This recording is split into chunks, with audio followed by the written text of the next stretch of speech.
إن الحمد لله نحمده ونستعينه ونستغفره ونعوذ بالله من شرور أنفسنا ومن سيئات أعمالنا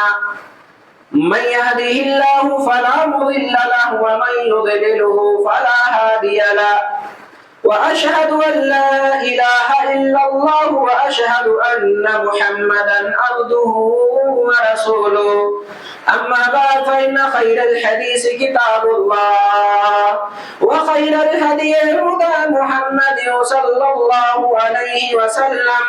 وشر الأمور محدثاتها وكل محدثة بدعة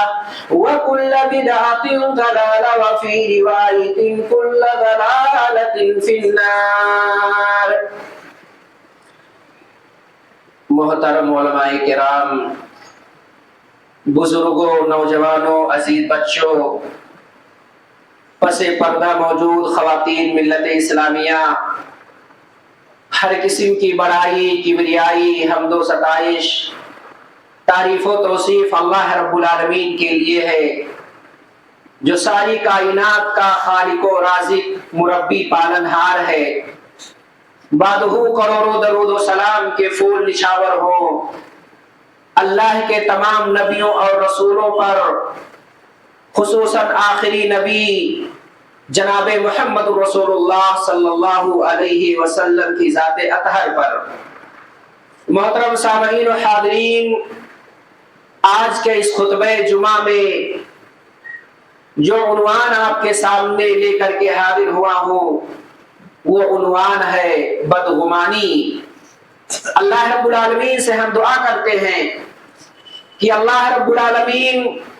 ہمیں حسن ظن کی توفیق دے، اور اللہ رب العالمین ہماری اور آپ کی بدگمانی سے حفاظت فرمائے. محترم سامعین و حاضرین، جس سماج اور سوسائٹی کے اندر ہم رہتے ہیں، اس سوسائٹی اور سماج کو پرامن بنانا، چین و سکون کا گہوارہ بنانا، یہ ہماری اور آپ کی ذمہ داری ہے. اسلام نام ہی ہے امن و سلامتی کا، ایمان نام ہے امن و امان پھیلانے کا. اگر ہم جس سماج کے اندر رہ رہے ہیں، اس سماج کے اندر اگر ہم امن و شانتی نہیں پیدا کر پا رہے ہیں، تو گویا کہ ہم اپنے ایک فریضے سے عاری اور خالی نظر آ رہے ہیں. اگر ہم معاشرے اور سماج سوسائٹی کے اندر امن و سلامتی نہیں پیدا کر پا رہے ہیں، تو کہیں نہ کہیں ہمارے اسلام کے اندر کمی ہے. اگر سماج کے اندر، معاشرے کے اندر اگر ہم امن و سلامتی نہیں لا پا رہے ہیں، تو کہیں نہ کہیں ہمارے ایمان کے اندر خلل ہے. اللہ کے رسول صلی اللہ علیہ وسلم نے بیان فرمایا کہ المومن من امنہ الناس، مومن وہ ہے جس کے ذریعہ سے لوگ امن و امان محسوس کریں. اگر آپ کی وجہ سے لوگ امن و امان میں نہیں ہیں، تو یقین مانیے کہیں نہ کہیں آپ کے اندر ایمان کی کمی ہے. مسلم سماج کو یا جس بھی سوسائٹی کے اندر ہم رہ رہے ہیں، اس سوسائٹی کو پرامن بنانا، امن و سلامتی کو باقی رکھنا، چین و سکون کو برقرار رکھنا، یہ ایک مسلمان کی یا اس سماج کے اندر رہنے والے تمام مسلمانوں کی ذمہ داری ہے. لیکن اس امن و سلامتی کو کھنڈت کرنے والی، اس امن و چین، راحت و سکون کو برباد کرنے والی ایک چیز ہے جس کو ہم اور آپ بدگمانی کے نام سے جانتے ہیں. قرآن کریم میں اللہ رب العالمین نے ارشاد فرمایا، یا ایھا الذین آمنوا اجتنبوا کثیرا من الظن، کہ اے مومنو تم بہت زیادہ گمان سے بچو. یقیناً بعض گمان جو ہوتے ہیں یہ گناہ ہوتے ہیں، اس سے آدمی کو اللہ رب العالمین کے ہاں گناہ ملتا ہے. یہ آیت کریمہ اس بات کی طرف اشارہ کر رہی ہے کہ گمان کی دو قسمیں ہیں، ایک اچھا گمان ہے اور ایک برا گمان ہے. اچھا گمان اگر ہم اور آپ رکھتے ہیں، اچھی سوچ رکھتے ہیں، تو یہ اللہ رب العالمین کے نگاہ میں قابل تعریف ہے. اور اسی اچھے گمان کی وجہ سے جناب محمد رسول اللہ صلی اللہ علیہ وسلم کو نبوت و رسالت ملی. اسی اچھی سوچ کی وجہ سے اچھے گمان کی وجہ سے جناب محمد رسول اللہ صلی اللہ علیہ وسلم کے ساتھیوں کو صحابہ کا لقب ملا، جنت سے بشارت ملی، اللہ رب العالمین کی رضامندی کی سرٹیفکیٹ ملی۔ حضرت عبداللہ ابن عباس رضی اللہ تعالیٰ عنہ بیان فرماتے ہیں کہ ان اللہ نظر فی قلوب العباد فوجد قلب محمد خیر قلوب العباد فاصطفاه لنفسه واقتصه لرسالته ثم نظر بعد قلب محمد صلی اللہ علیہ وسلم الى قلوب العباد فوجد قلوب اصحابه خیر قلوب العباد فجعلهم وزراء نبيه يقاتلون على دينه فما رآه المسلمون حسنا فهو عند الله حسن وما رآه المسلمون سيئا فهو عند الله سيئا، او كما قال عبد الله بن مسعود رضی اللہ عنہ۔ عبداللہ بن مسعود رضی اللہ تعالیٰ عنہ بیان فرماتے ہیں، کہتے ہیں کہ اللہ رب العالمین نے تمام بندوں کے دلوں کی طرف دیکھا تو تمام بندوں کے دلوں میں جناب محمد رسول اللہ صلی اللہ علیہ وسلم کے دل کو سب سے صاف پایا۔ اس کی صفائی کی وجہ سے اللہ رب العالمین نے جناب محمد رسول اللہ صلی اللہ علیہ وسلم کو اپنے لیے چن لیا اور آپ کے سر پہ نبوت و رسالت کا صحرا سجا دیا۔ جناب محمد رسول اللہ صلی اللہ علیہ وسلم کے دل کے بعد اللہ رب العالمین نے اور لوگوں کی طرف، اپنے اور بندوں کی طرف نگاہ دوڑائی تو تمام بندوں میں سب سے صاف اور ستھرا دل کسی کا پایا تو نبی کے ساتھیوں کا دل پایا۔ اسی وجہ سے آپ صلی اللہ علیہ وسلم کے ساتھ میں ان نفوس قدسیہ کو لگا دیا۔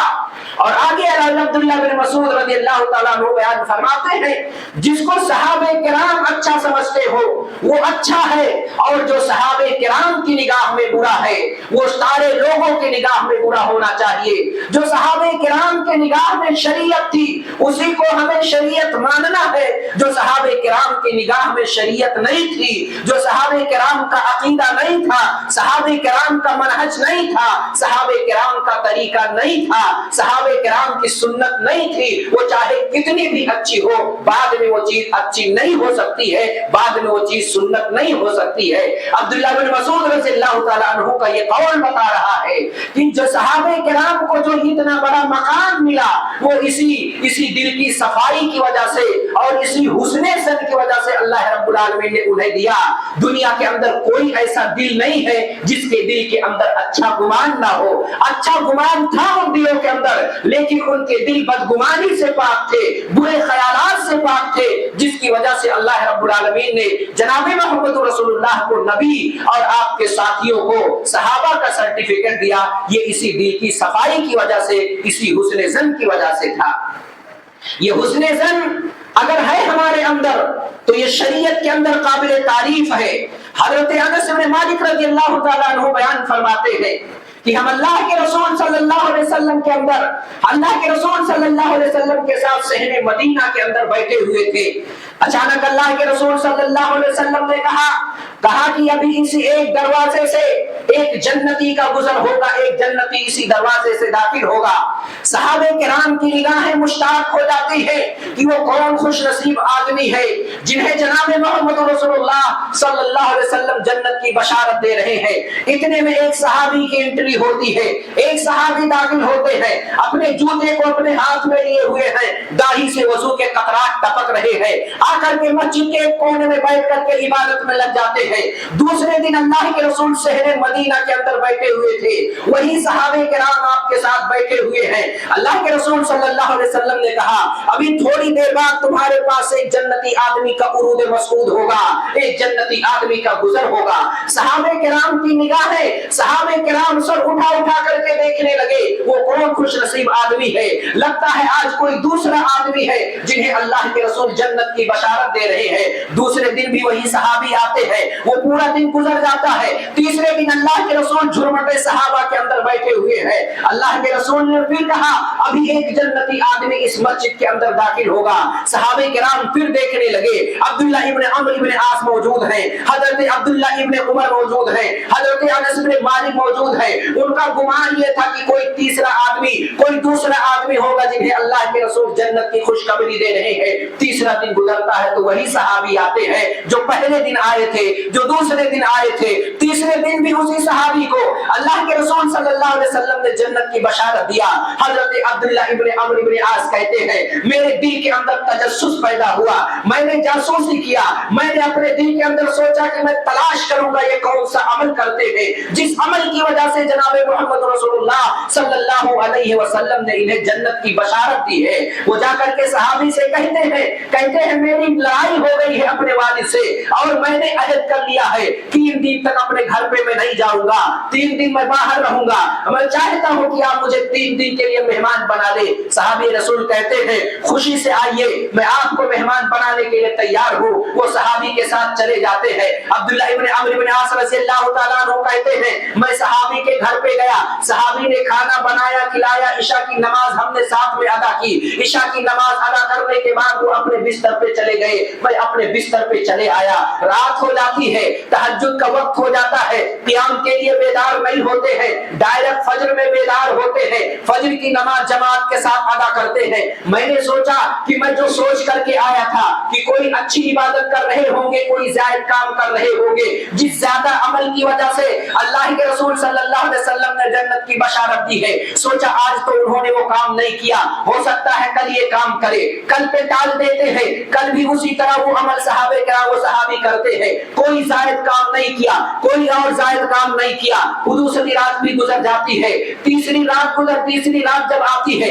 صحابی کہتے ہیں ہو سکتا ہے آج وہ کوئی نیک عمل کرے جس نیک عمل کی وجہ سے اللہ کے رسول صلی اللہ علیہ وسلم نے انہیں جنت کی بشارت دی ہے۔ تیسری رات ختم ہو جاتی ہے، کوئی زائد کام نہیں نظر آتا ہے، کوئی اور اچھائی نظر نہیں آتی ہے، وہ پریشان ہو جاتے ہیں، کہتے ہیں جو کام ہم کر رہے ہیں وہی کام یہ کر رہے ہیں، جتنی نیکیاں ہم کرتے ہیں اتنی نیکیاں یہ بھی کر رہے ہیں، لیکن وجہ کیا ہے؟ نبی نے ان کو 3 دن جنت کی بشارت دی ہے، ہمیں کوئی جنت کی بشارت نہیں دی ہے۔ وہ پریشان ہو جاتے ہیں، ان کے چہرے کی پریشانی کو دیکھ کر کے جو میزبان تھے انہوں نے پوچھا کیا بات ہے، تم بڑے خوش نظر آ رہے تھے، چہرے پہ یہ مایوسی کیوں ہے، یہ چہرہ مرجھایا ہوا کیوں ہے؟ تب انہوں نے اپنی راز کو فاش کر دیا اور کہا جب تم مسجد نبوی کے اندر پہلے دن داخل ہوئے نبی نے جنت کی بشارت دی، دوسرے دن داخل ہوئے نبی نے جنت کی بشارت دی، تیسرے دن داخل ہوئے نبی نے تم کو جنت کی بشارت دی۔ میرے اندر یہ جگاسا پیدا ہوئی، میرے اندر یہ تجسس پیدا ہوا کہ میں جاؤں دیکھوں آپ کے پیچھے لگ کر کے آپ کیا کام کرتے ہیں۔ صحابی رسول نے کہا میں کوئی زائد کام نہیں کرتا ہوں، جتنا تم کرتے ہو اتنا میں کرتا ہوں، لیکن ایک چیز میرے اندر ہے، لا اجدو فی نفسی من المسلمین حسدا، میں اپنے دل کے اندر کسی مسلمان کے لیے کینہ نہیں رکھتا ہوں، نہ ہی کسی مسلمان کے لیے حسد رکھتا ہوں، اور جب میں اپنے بستر پہ جاتا ہوں تو اپنے دل کو کینہ سے، اپنے دل کو بغض سے، اپنے دل کو حسد سے پاک کر کے سوتا ہوں۔ اتنا سننا تھا۔ عبداللہ ابن عمرو رضی اللہ تعالی عنہ نے کہا یہی وہ چیز ہے جس چیز نے آپ کو بارگاہ رسالت میں مقبول بنا دیا ہے، اور اللہ کے رسول صلی اللہ علیہ وسلم نے آپ کو جنت کی بشارت دی ہے، اور یہی چیز ہم سے نہیں ہو پاتی ہے۔ اس سے پتہ یہ چلا کہ اچھا گمان ہمیں رکھنا چاہیے، اور اچھے گمان کا یہ فائدہ ہے کہ بسا اوقات آدمی جو ہے جنت والے راستے پہ نکل پڑتا ہے۔ شریعت کے اندر جس گمان کی مذمت کی گئی ہے، جس گمان کی برائی کی گئی ہے وہ بدگمانی ہے، وہ بری سوچ ہے، بیڈ تھنکنگ ہے، جس کی شریعت مطہرہ کے اندر مذمت کی گئی ہے۔ اللہ فرماتا ہے کہ بعض جو سوچ ہے، بعض جو گمان ہے، یہ برائی ہے، یہ گناہ کا کام ہے، اس سے مسلمانوں کو بچنا چاہیے۔ برائی بدگمانی کہتے کسے ہے؟ بدگمانی ایک شیطانی وسوسہ ہے جو انسان کو ایسی بیماری کے اندر مبتلا کر دیتا ہے جس برائی کی وجہ سے